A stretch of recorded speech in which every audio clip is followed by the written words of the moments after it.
नमस्कार मुलांनो आणि नवीन वर्षाच्या सर्वांना हार्दिक हार्दिक शुभेच्छा। आज शनिवार दिनांक 2 जानेवारी 2021। आज आपला नवीन वर्षातला पहिला तास आहे, परंतु आज आपण जो भाग घेणार आहोत तो मागच्या तासाला म्हणजे गेल्या बुधवारी जो आपण परिसर अभ्यास भाग 1 मधील पाठ 14 वाहतूक हा जो पाठ आपण पाहिला त्या पाठाचा आज आपण उत्तरार्ध पाहणार आहोत। तत्पूर्वी थोडंसं मागील भागाविषयी आपण सगळ्यांनी पाहिलं होतं पाठाच्या सुरुवातीला की वाहतूक ही आपल्या देशाच्या आणि एकूणच समाजाच्या आणि प्रत्येक व्यक्तीच्या सर्वांगीण विकासासाठी वाहतूक ही मोठ्या प्रमाणावर उपयोगी पडत असते किंवा वाहतूक ही आपल्या विकासाचं हे खूप महत्त्वाचं अंग आहे, हे आपण पाहिलं होतं। हेही पाहिलं होतं की वाहतुकीमुळे जसं ध्वनी प्रदूषण आणि हवेचं प्रदूषण होतं, पण तरीही वाहतूक हा आपल्या जीवनाचा एक अतूट हिस्सा असल्यामुळे आपण तो आपल्या जीवनातून काढून टाकू शकत नाही। आपण त्यामध्ये अगदी शेवटी जाता जाता आपण पाहिलं होतं तो भाग मी परत एकदा उच्चारणार आहे। पान नंबर 69 सर्वांनी काढायचं आहे, सर्वांनी समोर पुस्तक ठेवायचं आहे। त्यामध्ये आपण अगदी जाता जाता पाहिलं होतं की पान नंबर 69 वर उजव्या हाताकडे वरच्या बाजूला एक चित्र दिसतंय।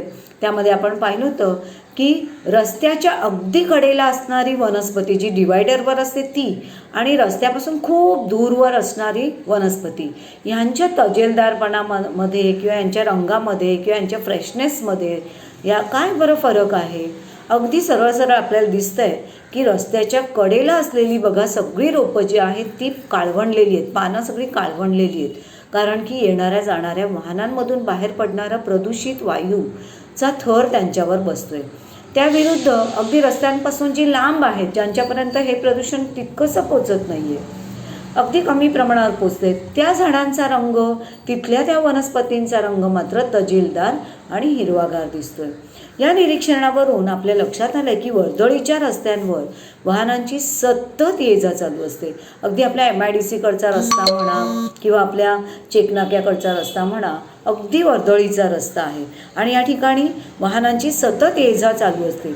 वाहनांमधून जे इंधन वापरलं जातं पेट्रोल म्हणा डिझेल म्हणा तर आणि हल्ली CNG गॅस पण वापरला जातो, परंतु पेट्रोल आणि डिझेलवर चालणाऱ्या स्वयंचलित वाहनांमधून त्या पेट्रोल आणि डिझेलचे जे ज्वलन होतं वाहनं चालवल्यामुळे त्या ज्वलनातून सातत्याने धूर आणि काही विषारी वायू बाहेर पडत असतात। त्यामध्ये मुख्यत्वाने कार्बन मोनॉक्साईड, नायट्रोजन डायऑक्साईड व सल्फर डायऑक्साईड यासारखे घातक विषारी वायू सतत बाहेर पडत असतात। त्याशिवाय तो जो धूर बाहेर पडत असतो त्या धुरातून कार्बन म्हणजे थोडक्यात कोळसा, पण हा दगडी कोळसा नाही किंवा लाकडापासून तयार होणारा कोळसा नाही, तर तो या पेट्रोल आणि डिझेलच्या इंधनाच्या ज्वलनातून बाहेर पडणारे कार्बनचे कण, काळे कण, हे कण, त्याशिवाय या ज्वलनातून बाहेर पडणारे शिशाचे कण, यांचे जे सूक्ष्म कण बाहेर पडत असतात ते देखील हवेत मिसळत असतात आणि आपण जी हवा श्वासावाटे शरीरात घेत असतो त्यावाटे हे कार्बनचे आणि शिशाचे कण आपल्या फुफ्फुसांपर्यंत पोचत असतात। या घटकांचा जर अतिरेक झाला तर हवेची गुणवत्ता खूप खाली घसरली आहे, हवा गुणकारी नाही असं म्हटलं जातं आणि यालाच आपण हवेचं प्रदूषण वाढलं आहे असं म्हणत असतो। हवेच्या या प्रदूषणामुळे प्राणी आणि वनस्पतींवर आणखी काय परिणाम होतात हे आपण पुढच्या पानावर पाहूया। आता आपण पान नंबर 70 वर येऊया। आता आपण पाहूया की वाहतुकीचे प्राणी आणि वनस्पती एकूणच सजीवांवर काय परिणाम होत असतात ते आपण पाहू। त्यामध्ये पहिलं, श्वासनलिका, डोळे व फुफ्फुसांचे विकार होतात। आता मी आत्ताच तुम्हाला सांगितल्याप्रमाणे की वाहनां इंधनाच्या ज्वलनातून जे कार्बन शिसे, कार्बन डायऑक्साईड, त्यानंतर carbon monoxide, nitrogen dioxide, sulphur dioxide यासारखे जे घातक वायू बाहेर पडत असतात, यांचे कण हे आपल्या नाकावाटे थेट शरीरामध्ये जातात, फुफ्फुसापर्यंत जातात आणि आपली पूर्ण श्वसन यंत्रणा जी आहे ती त्यामुळे निकामी होते. हे शिशाचे कण, कार्बनचे कण जे आहेत ते आपल्या श्वासनलिकेच्या आतील भिंतींवर किंवा आतल्या बाजूला चिकटून बसतात. परिणामी आपल्या फुफ्फुसांवर त्याचा खूप घाणेरडा वाईट असा परिणाम होतो. आपल्या श्वासनलिका किंवा आपली जी फुफ्फुसं आहेत ती चोक होतात, म्हणजे आपल्याला असं म्हणता येईल की ती काय होतात, जवळजवळ बंद पडल्यासारखी होतात. त्याशिवाय डोळ्यांमध्ये ते वायू जातात, ते कण जातात, त्यामुळे आपले डोळे चुरचुरतात, डोळे जळजळ करत असतात. बघा, सतत जे लोक ड्रायव्हिंगचं काम करत असतात, तर तुमच्यापैकी काही जणांचे पालक ड्रायव्हरसुद्धा आहेत, तर त्यांचे डोळे बघा हे सतत जळजळत असतात. तर हा या प्रदूषणाचाच, वायू प्रदूषणाचाच एक दुष्परिणाम आहे. त्याशिवाय श्वासनलिकेमध्ये आणि फुफ्फुसामध्ये हे कण गेल्यामुळे आपल्याला वारंवार धाप लागणे, दम लागणे, श्वास कोंडणे यासारखे आजार, विकार आपल्याला होऊ शकतात, विकार संभवतात. आता आपण दुसऱ्या त्याच्या वाईट परिणामाकडे जाऊया. वायू प्रदूषणामुळे झाडांची पाने करपतात, पानं गळतात, त्यांचे जे कोंब असतात, नवीन नवीन येणारे अंकुर असतात तेही जळतात आणि झाडांची वाढ आणि विकास खुंटतो. मागच्या 69 पानावर जे आपण पाहिलं त्या ठिकाणी बघा, रस्त्यालगतची जी झाडं आहेत ना, ही झाडं वाढत नाहीत जास्त, ही खुरटी होतात. याच्यावर सतत धुळीचे कण, त्यानंतर कार्बनचे कण, शिशाचे कण, त्यानंतर त्या वनस्पती जो श्वास घेत असतात त्याच्यातून हे घातक वायू जे आपण पाहतोय, कार्बन डायऑक्साईड, कार्बन मोनॉक्साईड सारखे घातक वायू त्यांच्या श्वसनातून त्या वनस्पतींमध्ये शिरत असतात आणि यामुळे या झाडांची पानं जी आहेत ती गळतात, करपतात, नवीन येणारे कोंबसुद्धा जे आहेत, बारीक बारीक अंकुर जे आहेत ते सुद्धा जळून जातात. परिणामी या वनस्पती, या सजीवावर पण सुद्धा या वायू प्रदूषणाचा घातक परिणाम होतो. तिसरा आपण घातक परिणाम पाहूया. वनप्रदेशातून वाहनांची वर्दळ वाढल्यास तेथील प्राणी व वनस्पती यांच्या अधिवासास बाधा पोहोचते. या प्रदेशातील वन्यजीव स्थलांतरित होऊ लागतात. आपण आत्ताच्या हल्लीच्या हल्ली बघा, रोजच्या रोज पेपरमध्ये टी व्हीवरून आपण बातम्या ऐकतो, पाहतो की एखादा बिबट्या किंवा एखादा वाघ जो आहे किंवा एखादा गवा म्हणा, रानटी बैल जो आहे तो, किंवा एखादी रानगाय ही शहरात शिरली. आत्ताच गेल्या आठवड्यात आपण पाहिलं की एक रानरेडा जो होता तो पुण्यामधील शहरांमध्ये शिरला होता. किंवा आपल्या घोडबंदर रोड जो आहे तो, किंवा आपला वाघबीळ नावाचा जो प्रदेश आहे तो आपल्या ठाण्याजवळचा, या ठिकाणी बघा सतत बिबटे जे आहेत, म्हणजे वाघ जे आहेत ते शहरात शिरतात. का रे? मला असं वाटतं आपण उलट बोललं पाहिजे. ते शहरात शिरतात असं मला मुळीच वाटत नाही. ते उलट त्यांच्या आहेत त्याच जागेत आहेत. पण आपण माणूस काय करतोय, आपण एवढे स्वार्थी आहोत की आपण त्यांचा जो वन्यजीवांचा जो अधिवास आहे, त्यांचं राहण्याचं जे ठिकाण आहे त्या ठिकाणांमध्ये आपण शिरत चाललो आहे. म्हणजे आपल्याला ना आता शहराची वस्ती पण कमी पडायला लागली. मग शहराची वस्ती कमी पडायला लागल्यामुळे आपण काय करतोय, तर जंगलांमध्ये आता आपण शिरायला लागलो आणि जंगलांमध्ये घरं बांधतोय, बंगले बांधतोय. का? तर आपल्याला ते निसर्गरम्य ठिकाण वाटतं. अरे पण आपण हा विचार नाही करत की जरी आपल्या आनंदासाठी आपल्याला ते निसर्गरम्य ठिकाण वाटते म्हणून आपण तिथे घर बांधून राहतोय, पण ती जागा आपली नाही, ती वन्यजीवांची जागा आहे. ती रानटी जीव हे तिथले पहिले आदिवासी आहेत, ते तिथले पहिले रहिवासी आहेत. त्यांनी तिथे राहणं महत्त्वाचं आहे. आपण तिथे राहिलं नाही पाहिजे. आपल्याला शहरं आहेत एवढी, आपण त्या शहरांमध्ये राहिलं पाहिजे. पण आता हे दुर्दैवाने हे घडतं आहे की वन्य प्रदेशांमधून लोक राहायला चालले तिथे. त्याशिवाय तिथे पिकनिक म्हणून जातात फिरायला. तिथे काही तर जंगलांमधून आरपार एका प्रदेशातून दुसऱ्या प्रदेशामध्ये जाणारे रस्तेसुद्धा आहेत, महामार्ग पण आहेत. म्हणजे असे अभयारण्यांमधून जाणारे, अरण्यांमधून जाणारे रस्ते. आता तुम्ही विचार करा, जर तिथून सतत वाहनांची वर्दळ जर त्या रस्त्यांवरून वाढू लागली, जंगलातून ये जा जर वाढू लागली या वाहनांची, तर ऑफकोर्स काय होणार आहे? हे असे अनेक जंगली जीव जे आहेत ते अशा भरधाव वाहनांच्या चाकाखाली येऊन चिरडले जात आहेत, मारले जात आहेत आणि परिणामी ह्या वन्यजीवांची संख्या आधीच कमी आहे, त्यात अपघातांमुळे आणखी कमी होण्याचा जो धोका आहे तो सध्या उद्भवलेला आहे. तर हे एकदम चुकीचं आहे. वन्य प्रदेशातून वाहतुकीची ये जा करता कामा नये. तर जी जंगलं आहे त्याच्या बाहेरून हे रस्ते काढले गेले पाहिजेत.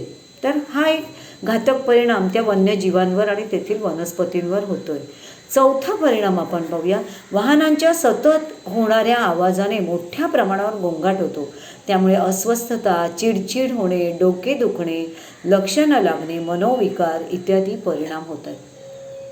हे आपल्यावर, माणसानेच निर्माण केलेल्या संकटामुळे माणसावरच त्याचे काय वाईट परिणाम होत आहेत त्याचा हा पुरावा. म्हणजे काय, तर वाहनांचे जे सतत आवाज होत असतात बघा, जर आपलं घर एखाद्या रेल्वे ट्रॅकच्या बाजूला असेल किंवा महामार्गाच्या लगत आपलं घर असेल तर सतत वाहनांचे वाजणारे हॉर्न आपल्या कानठळ्या बसवत असतात. रात्रीची निवांत झोप आपल्याला मिळत नाही. सतत जर रेल्वे ट्रॅकच्या बाजूला घर असेल तर तो ट्रेनचा खडखडाट सतत कानावर त्या ट्रेनचे कर्कश हॉर्न पडत असतात.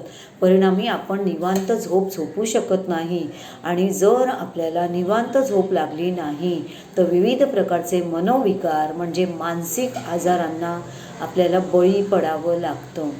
या सगळ्या ध्वनीच्या प्रदूषणामुळे, कर्कश हॉर्नच्या आवाजामुळे, गाड्यांच्या खडखडाटांमुळे सतत आपल्यामध्ये अस्वस्थता येते, चिडचिड वाटते, चिडचिड होते, आपली मन एकाग्र होत नाही कारण मनाला शांतता मिळत नाही आणि त्यामुळे डोकं दुखणे, डोळे दुखणे, लक्ष न लागणे, अभ्यासात मन एकाग्र न होणे, कुठल्याही कामात लक्ष न लागणे, अशा प्रकारच्या विकारांना आपल्याला, मानसिक आजारांना आपल्याला सामोरं जावं लागतं. तर हा चौथा घातक परिणाम आहे वाहतुकीचा. पुढे वाहतुकीची जर कोंडी झाली, कोंडी म्हणजे काय, तर वाहतुकीची समजा खूप सारे रस्ते एकत्र येत आहेत, आपण बरेच ठिकाणी बघतो की वाहतुकीची कोंडी होते कित्येकदा. म्हणजे आता तर सध्या लॉकडाऊन असल्यामुळे वाहतुकीची कोंडी थोडीशी कमी आहे, तरी पण काही वेळा पहा पुण्याला जाताना किंवा आपल्या घोडबंदर इथून आपण ठाण्यातून जरी बोरिवलीला निघालो तरी वाटेत घोडबंदर रोड लागतो. असंख्य असे रस्ते आहेत. मुंबईकडून आपल्या ठाण्यात येणारे रस्ते वगैरे जे आहेत, हे रस्ते जे आहेत हे सतत इव्हन संध्याकाळच्या वेळेला आणि सकाळी ऑफिसेसच्या वेळेला तिथली वर्दळ वाहनांची एवढी वाढलेली असते की त्यामुळे वाहतुकीची कोंडी होते, वाहतूक कोंडली जाते. सगळ्या बाजूने येणाऱ्या रस्त्यांवरची वाहतूक ठप्प होते आणि मग तिथे प्रत्येक वाहन चालक जो असतो, ड्रायव्हर जो असतो, तो पुढच्या वाहनाने पुढे जावं म्हणून हॉर्न वाजवत राहतात.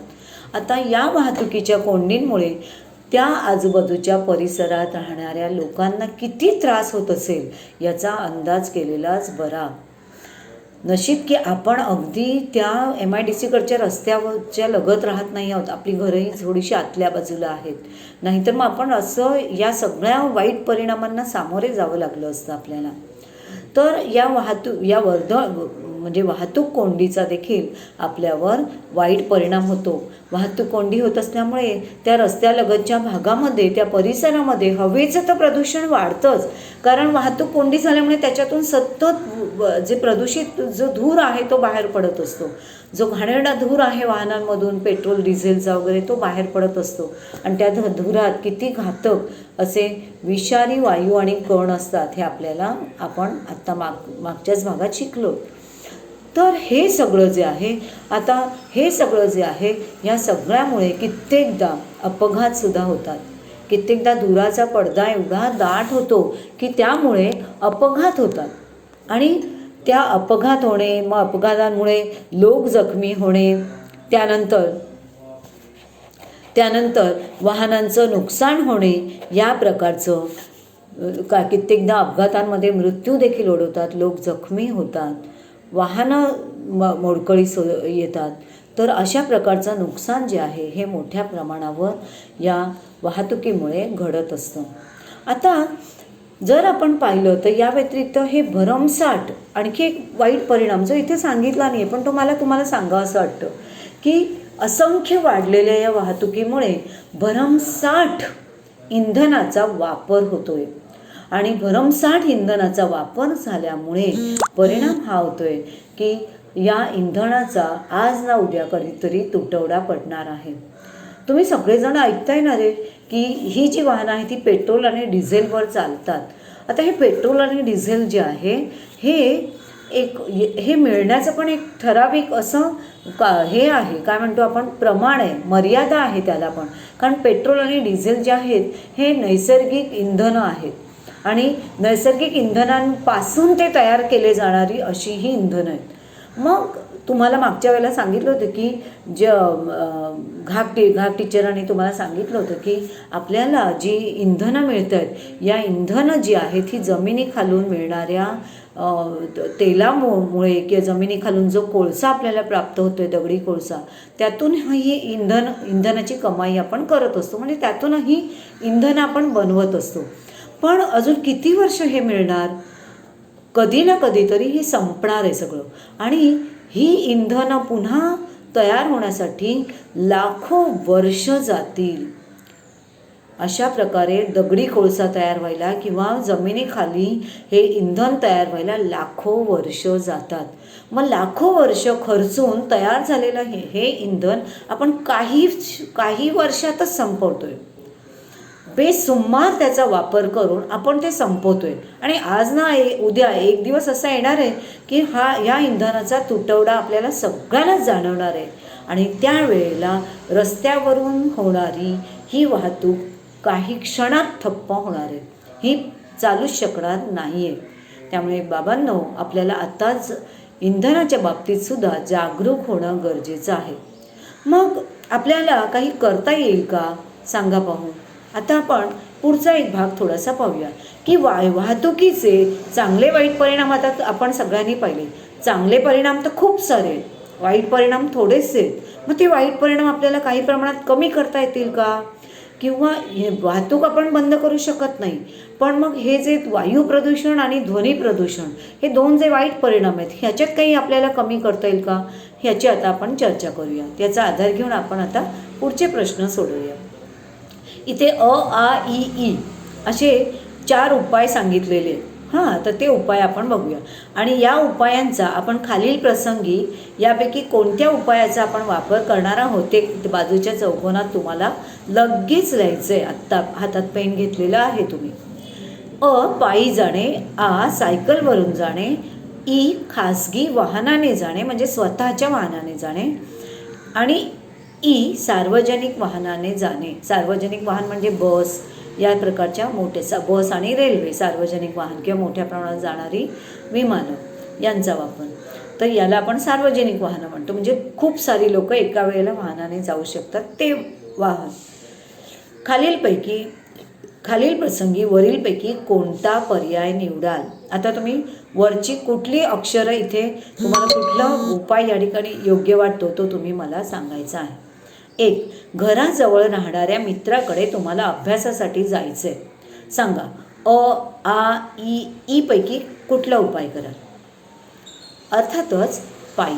घराजवळ जायचं आहे ना, तर जरी तुमच्याकडे सायकल असेल तरी सायकल नेऊ नका, पायी जा. पायी गेल्यामुळे तुमच्या शरीराची पण काय होईल, हालचाल होईल, थोडासा व्यायाम होईल आणि उगीचच वाहनाचा वापर, अनावश्यक जो वापर आहे तो टाळला जाईल. 2. 1 किलोमीटर अंतरावरील शाळेत जाण्यासाठी. आता शाळा 1 किलोमीटर आहे आणि तुम्हाला वेळेत पोचायचं आहे, पायी जाऊ शकता. पण वेळेत जायचं असेल तर तुम्ही सायकलीचा इथे वापर करू शकता. सायकल वापरली गेली पाहिजे. कारण 1 किलोमीटर हे काही फारसं अंतर नाही आहे की जिथे गाडी आपली नेली पाहिजे, बाईकने गेलं पाहिजे, असं काही नाही. तुम्ही सायकलीने जाऊ शकता. सायकल नसेल तर थोडं लवकर निघा आणि पायी पोचा. 3. परगावी विज्ञान प्रदर्शनात साहित्य घेऊन जायचं आहे. आता साहित्य म्हणजे बरंच सारं तुमच्याकडे सामग्री आहे, काहीतरी तुम्हाला विज्ञान प्रदर्शनाला जायचं आहे, बॅग आहे आणि बरंचसं काही साहित्य आहे विज्ञान प्रदर्शनाचं. तर या ठिकाणी हवं तर तुम्ही खाजगी वाहनाचा वापर करू शकता. एखादी ओला उबर तुम्ही बुक करू शकता किंवा स्वतःची जर गाडी असेल तुमची तर त्याने जा, कारण तुमच्या हातात असलेलं सामान जे आहे ते न तुटता न फुटता व्यवस्थितपणे त्या गाडीत ठेवून तुम्ही स्वतः देखील वेळेमध्ये तुम्ही त्या प्रदर्शनाच्या गावी पोहोचू शकता. 4. शेजारच्या गावात लग्नाला जाण्यासाठी. शेजारच्या गावी जर लग्नाला जायचं आहे आणि त्या लग्नाला जाण्यासाठी त्या लग्न घरवाल्यांनी एखादी बस बुक केलेली असेल सगळ्या वऱ्हाड्यांसाठी, तर तुम्ही स्वतःची गाडी घेऊन जाऊच नका. जरी गाडी असली तुमची तरी तुम्ही त्या ठिकाणी त्या सार्वजनिक बसचा वापर करून सार्वजनिक बसनेच जा. कारण की सार्वजनिक बस तर जाणारच आहे, म्हणजे ती प्रदूषण करणारच आहे. प्लस जर तुम्ही तुमचं वाहन घेऊन जर गेलात, गाडी 4 व्हीलर किंवा 2 व्हीलर घेऊन गेलात, तर आणखी दुप्पट प्रदूषण, म्हणजे त्या वाहनातून सुद्धा तुम्ही धूर सोडत जा. त्यापेक्षा कुठलं तरी एकच वाहन जे आहे ते गेलं तर त्यानेच जा, सार्वजनिक वाहनाने जा. म्हणजे जे काही धूर बाहेर पडायचे तो त्या एकाच वाहनातून बाहेर पडेल आणि एका वेळेला खूप सारे वऱ्हाडी त्या बसने प्रवास करू शकतील. आता आपण जे पाहिलं त्याच्यावरून आपल्याला असं लक्षात येतं की अगदी जवळच्या ठिकाणी जायचं असेल तर पायी थोडं अंतर असेल तर पायी जा. थोडंसं दूरवर जायचं असेल तर सायकलने जा, सायकल नसेल तर पायीच जा. आणि अशा सवयी आपण आपल्याला लावूनच घेतल्या पाहिजेत. यामुळे काय होईल तर इंधनावर चालणारी जी स्वयंचलित वाहनं आहेत, स्वयंचलित म्हणजे ऑटोमॅटिक वाहनं, ही जी वाहनं आहेत यांचा वापर टळून प्रदूषण काही प्रमाणात आपल्याला टाळता येईल. आता आपण उपाय शोधतोय की नाही, की वाहतुकीचा जो घातक परिणाम आहे तर त्या परिणामांना टाळता येण्यासाठीचे उपाय आपण शोधतोय. तर आपण खाजगी वाहनं टाळून आपण शक्यतो सायकल किंवा पायी जाण्याचा प्रयत्न करावा. इतर वेळी सार्वजनिक व खाजगी वाहनांचा वापर आवश्यकतेनुसार केल्यास वेळ आणि श्रम यांची बचत होते. अशा रीतीने वाहतुकीच्या वाईट परिणामांची तीव्रता आपण कमी करू शकतो. याशिवाय प्रदूषण कमी करण्यासाठी आपण आणखी पण काही उपाय करू शकतो. आता शक्यतो खाजगी वाहनं जी आहेत ती शक्यतो नेऊ नयेत. आता आपण आणखी काही उपाय बघूया या प्रदूषणाला टाळण्यासाठी. 1. कमी प्रदूषण करणाऱ्या इंधनांचा वापर करणे. डिझेल आणि पेट्रोलवर वाहनं चालतात, पण गावच्या ठिकाणी माहिती आहे बरेच जण काय करतात की पेट्रोल आणि डिझेलचा खर्च वाचावा म्हणून ते पेट्रोल अर्ध टाकीमध्ये आणि अर्ध त्याच्यामध्ये रॉकेल घासलेट केरोसिन टाकतात. आता पेट्रोलमध्ये किंवा डिझेलमध्ये तुम्ही जर घासलेट टाकलं तर त्यामुळे तुमच्या इंधनाचा खर्च कमी होईल, पण वाईट परिणाम काय होईल ते सांगते. त्यामुळे तुमचं वाहन जे आहे ते खराब होईल, बिघडेल, लवकर खराब होईल, मेंटेनन्सची लवकर गरज लागेल. आणि दुसरा परिणाम हा संपूर्ण आजूबाजूच्या परिसरातल्या सजीवांवर होईल. तो म्हणजे त्यामध्ये असलेल्या रॉकेलच्या ज्वलनामुळे प्रदूषण जास्त होईल, धूर जास्त बाहेर पडेल आणि प्रदूषण जास्त वाढेल. त्यापेक्षा आपण CNG गॅसचा वापर करू शकतो. पेट्रोल आणि डिझेलऐवजी CNG गॅसचा वापर करू शकतो. आत्ता गेल्या काही वर्षांमध्ये आपल्या महाराष्ट्र शासनाने CNGच्या वापरावर सक्ती केलेली आहे. म्हणजे प्रदूषण टाळण्यासाठी ही सक्ती केलेली आहे. CNGच्या ज्वलनातून प्रदूषण आपल्याला बऱ्याच प्रमाणावर टाळता येते. वेळच्या वेळी वाहनाची देखभाल आणि दुरुस्ती केली पाहिजे. आपण कर्कश आवाज आणि धूर कमी बाहेर पडावा आपल्या वाहनातून प्रदूषण जास्त होऊ नये असं जर वाटत असेल तर वेळच्या वेळी आपल्या वाहनाचे मेंटेनन्स केलं पाहिजे, त्याची देखभाल केली पाहिजे, त्याची दुरुस्ती केली पाहिजे. जर त्याचं जे काही पार्ट्स आहेत ते साफ केले पाहिजे. जिथे कार्बनचे कण जास्त जमतात तो भाग सगळा साफ केला पाहिजे. 3. शक्यतो सार्वजनिक वाहनाचा वापर करणे टाळा. शक्यतो खाजगी वाहनाचा वापर करणे टाळा आणि सार्वजनिक वाहनाचा वापर करा. इथून जर तुम्हाला दादरला लग्नाला जायचं असेल, तुमची भले 4 व्हीलर गाडी आहे, तरी पण जर इथून दादरला जायला खाजगी वाहन म्हणून ट्रेन आहे, बस आहे, तर तुम्ही ट्रेनने जा, बसने जा. कारण लोक बाकीचे जाणारच आहेत त्याने. मग तुम्ही स्वतःचं खाजगी वाहन काढून आणखी एका प्रदूषणाची भर त्याच्यामध्ये टाकू नका. 4, आवश्यक तिथेच खाजगी वाहनांचा वापर करावा. अगदी आवश्यक असेल तरच खाजगी वाहन वापरावं. म्हणजे फॉर एक्झाम्पल अचानक घरामध्ये कोणीतरी आजारी पडला आणि आता त्याला ताबडतोब डॉक्टरकडे न्यायचं आहे, तर आपण त्या ठिकाणी आपलं खाजगी वाहन काढून पटकन त्या रुग्णाला हॉस्पिटलमध्ये पोहोचू शकतो आपल्या खाजगी वाहनाने. नाहीतर मग जायची काही गरज नाही आहे खाजगी वाहनाने. आणखी एक सांगते की 5वा उपाय पहा, वृक्ष लागवड. विशेषतः वड, पिंपळ, कडुलिंब, करंज इत्यादी भारतीय वृक्षांची लागवड व जोपासना करणे. स्थानिक पर्यावरणाशी हे सगळे वृक्ष जे आहेत ते सहज जुळवून घेतात आणि जैवविविधता वाढण्यास त्यामुळे मदत होते. हे एक आणखी खूप महत्त्वाचा उपाय आहे. बघा, रस्त्याच्या कडेला प्रचंड मोठ्या प्रमाणात वाढणारे वृक्ष जे आहेत ते म्हणजे वड, पिंपळ, करंज, कडुलिंब यासारखी वनस्पती रस्त्याच्या कडेला आणि फक्त रस्त्याच्या कडेलाच नाही तर जिथे जिथे जागा असेल मोकळी तिथे तिथे हे असे वृक्ष लावले गेले पाहिजेत. हे सगळे भारतीय वृक्ष आहेत बरं का. आणि हे वृक्ष जे आहेत ते अफाट वाढतात, सहज वाढतात, भरभर वाढतात आणि मुख्य म्हणजे हे जे स्थानिक पर्यावरण आहे या पर्यावरणाशी हे वृक्ष जे आहेत ते जुळवून घेतात. म्हणजे प्रदूषणाचा या वृक्षांवर जास्त परिणाम तितकासा होत नाही किंवा जी दूषित हवा आहे ती शोषून घेऊन आतमध्ये शोषून घेऊन स्वच्छ आणि शुद्ध ताजी मोकळी हवा बाहेर सोडण्याचं काम हे वृक्ष करत असतात. आपल्याला सगळ्यांना माहिती आहे नीम या पाठामध्ये कवितेमध्ये आपण शिकलो हिंदीच्या की कडुनिंब हा खूप आरोग्यदायी असा वृक्ष आहे, औषधी वृक्ष आहे. हा प्रदूषण कमी करतो, त्यामुळे आपण असे वृक्ष लावू शकतो. आणि ह्या वृक्षांवर बघा वानर, पक्षी वेगवेगळे, त्यानंतर खारी, पोपट आणि असंख्य प्रकारची वटवाघळं आणि असंख्य प्रकारचे किडे, कीटक, चरडे यासारखे जे जैवविविधता आहे ती या वृक्षांवर जोपासली जाते. म्हणजे जैवविविधतेमध्ये सुद्धा आपली काय होईल, भर पडेल. जैवविविधता हा भाग जो आहे तो आपण सुरुवातीला पाहिलेला होता. तर अशा प्रकारे जैवविविधता म्हणजे इंग्लिशमधून सांगायचं झालं तर बायोडायव्हर्सिटी. तर याच्यामध्ये आपण काय करू शकतो, वेगवेगळ्या प्रकारचे वृक्ष लावल्यामुळे अशा प्रकारच्या बऱ्याचशा पशुपक्ष्यांची सुद्धा आपण जोपासना याद्वारे करू शकतो, ज्यांचा जैवविविधतेसाठी बायोडायव्हर्सिटीसाठी खूप आपल्याला चांगला उपयोग करून घेता येतो. 6वा, प्रदूषणकारी इंधनांचा वापर टाळणे. वाहनांसाठी CNG किंवा LPG सारखे इंधनं वापरणे. पेट्रोल, डिझेल यासारखी जी वाहनं असतात ना ही स्वस्त ही जी पेट्रोल डिझेलसारखी जी इंधनं आहेत ही इंधनं जी आहेत ती बरेचदा भेसळयुक्त असतात, त्याच्यामध्ये भेसळ केलेली असते. आणि त्या भेसळीमुळे होतं असं की धूर जास्त प्रमाणात निर्माण होतो, ते परिणामी वायू प्रदूषण मोठ्या प्रमाणावर होतो.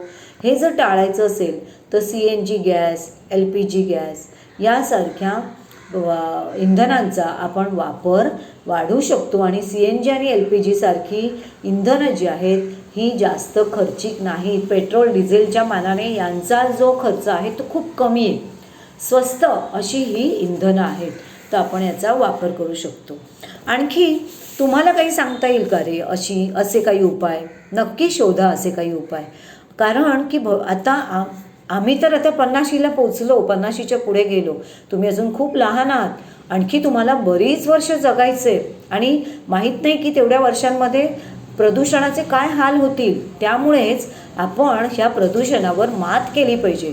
तुम्ही येता जाता रस्त्याने येता जाता, ट्रेनमधून येता जाता, गाडीने येता जाता, बसने येता जाता, तेव्हा अशा बऱ्याचशा बिया ज्या असतात ना त्या जमा करून ठेवा तुमच्याकडे वनस्पतींच्या, मग त्या कुठल्याही वनस्पतींच्या असू दे. आणि येता जाता त्या बियांना माती लावा हां. आणि येता जाता वाटेतून रस्त्याच्या कडेला असे भिरकवत जा सगळीकडे, जिथे जिथे मोकळी जागा दिसेल, जिथे वृक्ष दिसणार नाही तिथे. काय होईल माहिती आहे का, यामुळे त्यावर माती लावलेली असते त्यामुळे पक्षी खाणार नाहीत त्या बिया. आणि जेव्हा पावसाळा सुरू होईल तेव्हा तुम्ही टाकलेल्या या बिया ज्या आहेत त्यांच्यातून अंकुर बाहेर पडून यापासून नवीन झाडं निर्माण होतील आणि झाडं नसलेल्या भागामध्ये पुन्हा वृक्ष जोपासले जातील आणि तुमच्या हातून वृक्ष लागल्याचं पुण्य तुम्हाला मिळेल. आणि आपल्याला माहीत आहेत की वृक्ष जे आहे ते प्रदूषण कमी करायला मदत करतात. पायी चाला, जास्तीत जास्त पायी जा.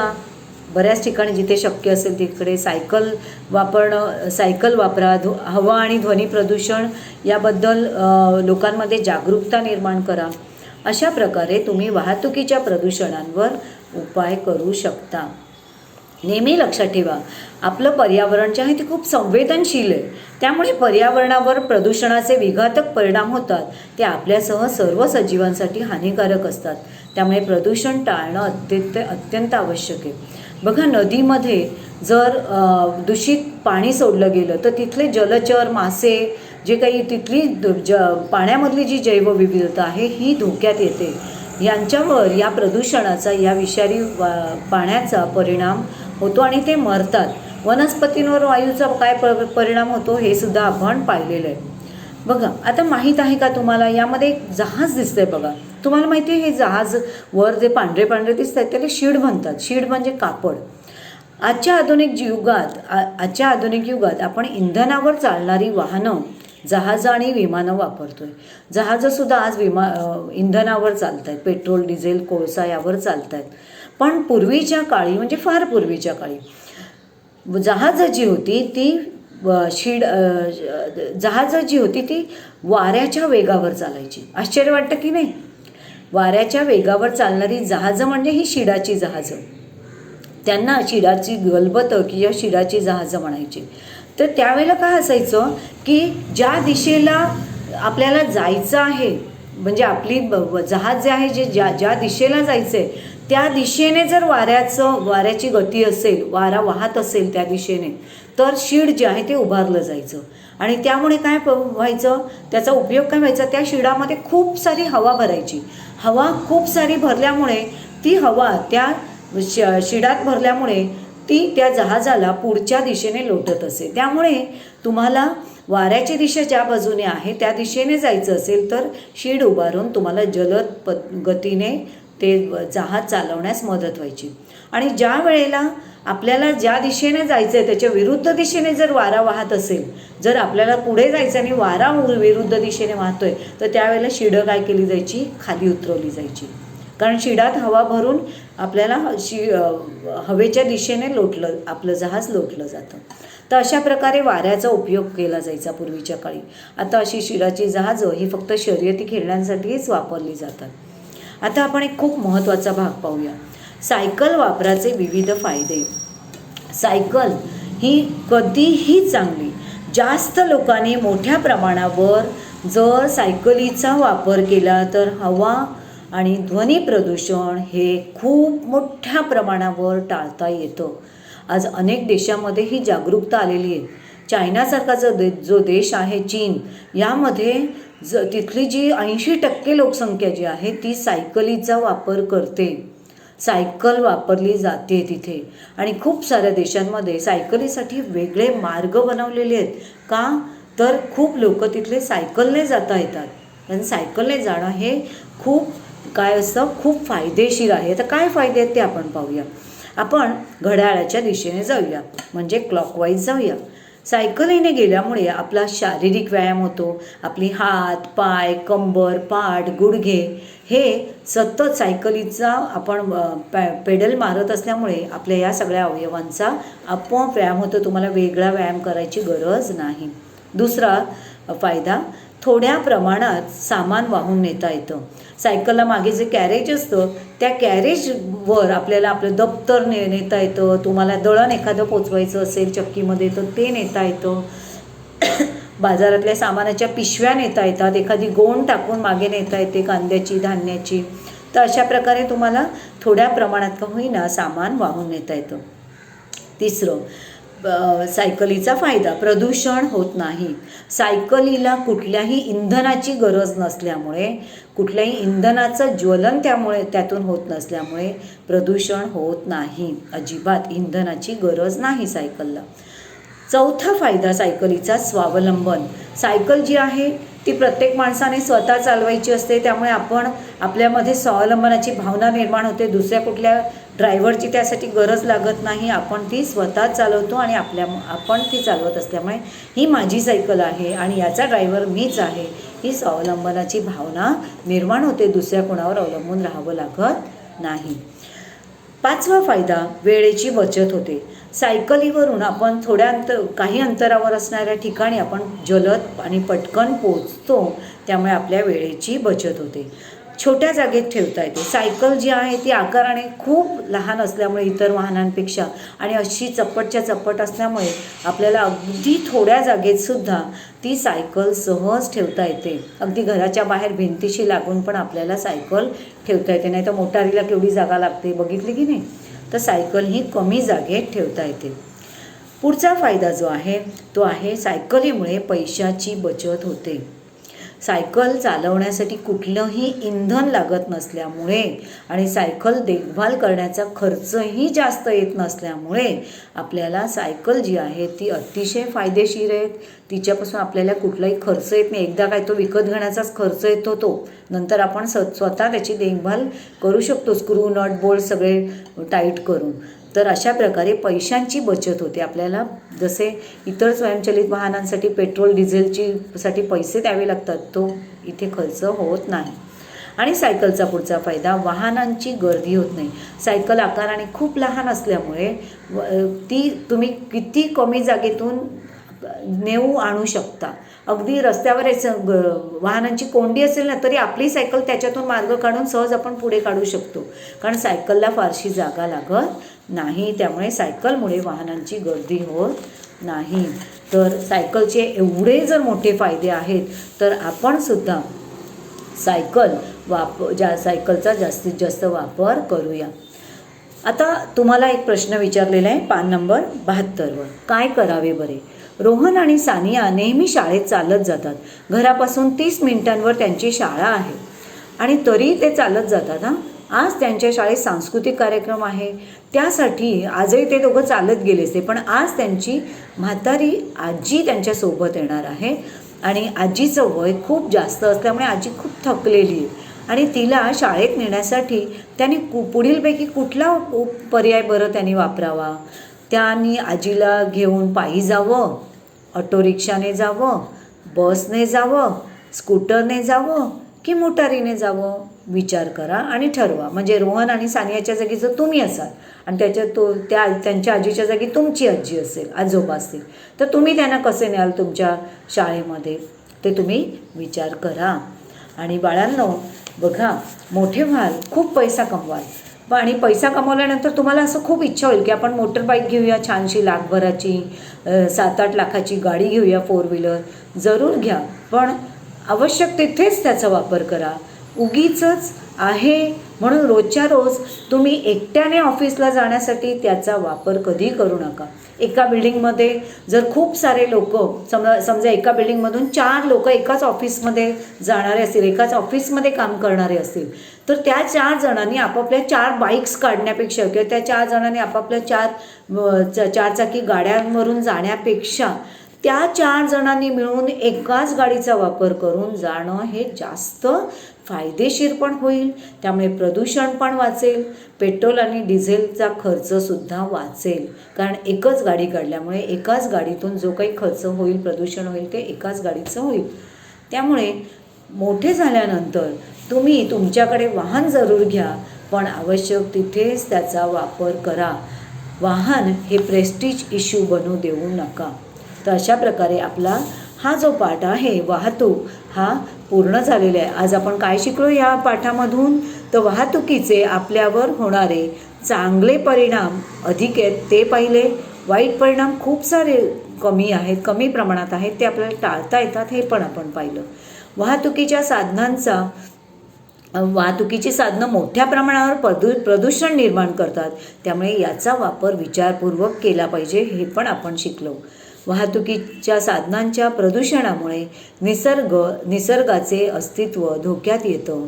त्यामुळे निसर्गाचं रक्षण या वाहतुकीच्या वाईट परिणामांपासून केलं पाहिजे. विविध प्रकारच्या प्रदूषणांवर आपण काय उपाय करू शकतो हे सुद्धा आपण या पाठामध्ये पाहिले. तर आता आजचा जो तुम्हाला होमवर्क करायचा आहे तो होमवर्क आहे, या पाठाच्या खाली जो स्वाध्याय आहे तो स्वाध्याय तुम्हाला सोडवायचा आहे. प्रश्न क्रमांक 1 ते 5, त्यानंतर प्रश्न क्रमांक 6 मधील आणि आ प्रश्न. हा स्वाध्याय करा आणि त्याचे फोटो पाठवा. फोटोच्या खाली कृपया तुम्ही तुमचं नाव जिथे टाकता तिथे या विषयाचं नाव टाका, किंवा या विषयाचं नाव असं टाका, परिसर 1 असं नाव टाका. परिसर 1 किंवा वाहतूक असं पाठाचं तरी नाव टाका, म्हणजे मला नेमका तोच स्वाध्याय उघडून पाहता येईल. तर अशा प्रकारे आज आपण जे काही शिकलो त्याचा जरूर तुम्ही विचार करा. आज लहान आहात पण उद्या मोठे व्हाल तेव्हा याचा तुम्हाला नक्कीच विचार करावा लागेल. So till then, goodbye, take care, stay at home, stay safe.